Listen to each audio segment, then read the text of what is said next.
Good day, Delmarva. Reporter Rob Petrie here with a special report for your Sussex County News Update.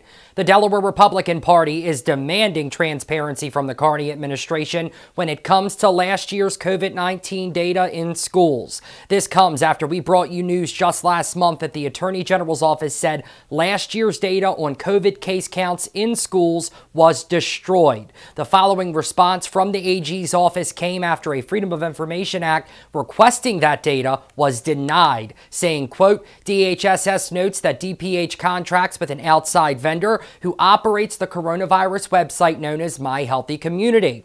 DHSS asserts it checked with the vendor and confirmed that the vendor has destroyed any previous reports which would have been responsive to your request. GOP Chairwoman Jane Brady called out the governor directly, citing a lack of transparency on the part of his administration. I think that the governor long ago should have removed the mask mandate for kids in school. I also think that the governor should be transparent with the public. If they were making these decisions based on no information, then they need to admit that. They need to acknowledge that. So I don't know what happened. The Attorney General's office said the vendor said it was destroyed. The governor's office says we never collected it.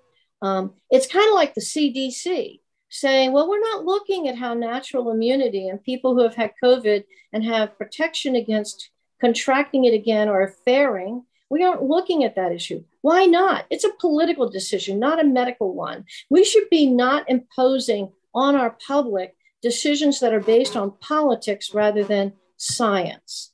And I just feel the governor owes everyone an explanation on whether they had the information, what scientific data they used to evaluate whether kids needed to wear masks in school, and what they intend to do now. Because looking forward, we're not looking at a pandemic anymore.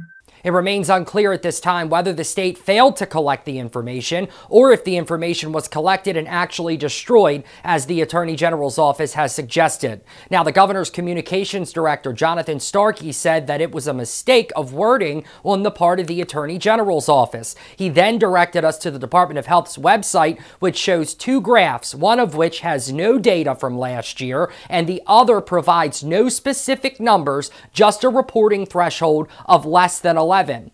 When we asked the governor's office where the data was from last year, we were told that they did not start reporting the data until January of this year. Quote, we started reporting in-school contagious cases in January. There's no data, you're missing.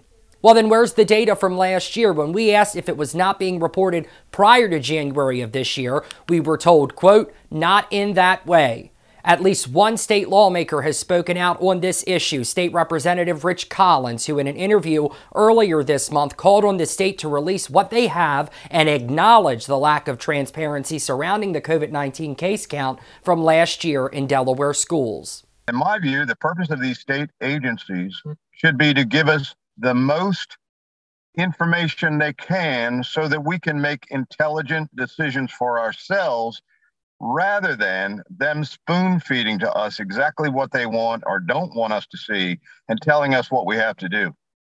I'm in the process of writing a letter to Health and Human Services to request information on this and a number of other facts that we are not being told. And if I am able to get good information, I will be more than happy to contact you and let you know what it says. As of this time, there's still no word from the governor as to why health officials were not reporting the data from last year. This has been a special report for your Sussex County News Update. I'm Rob Petrie.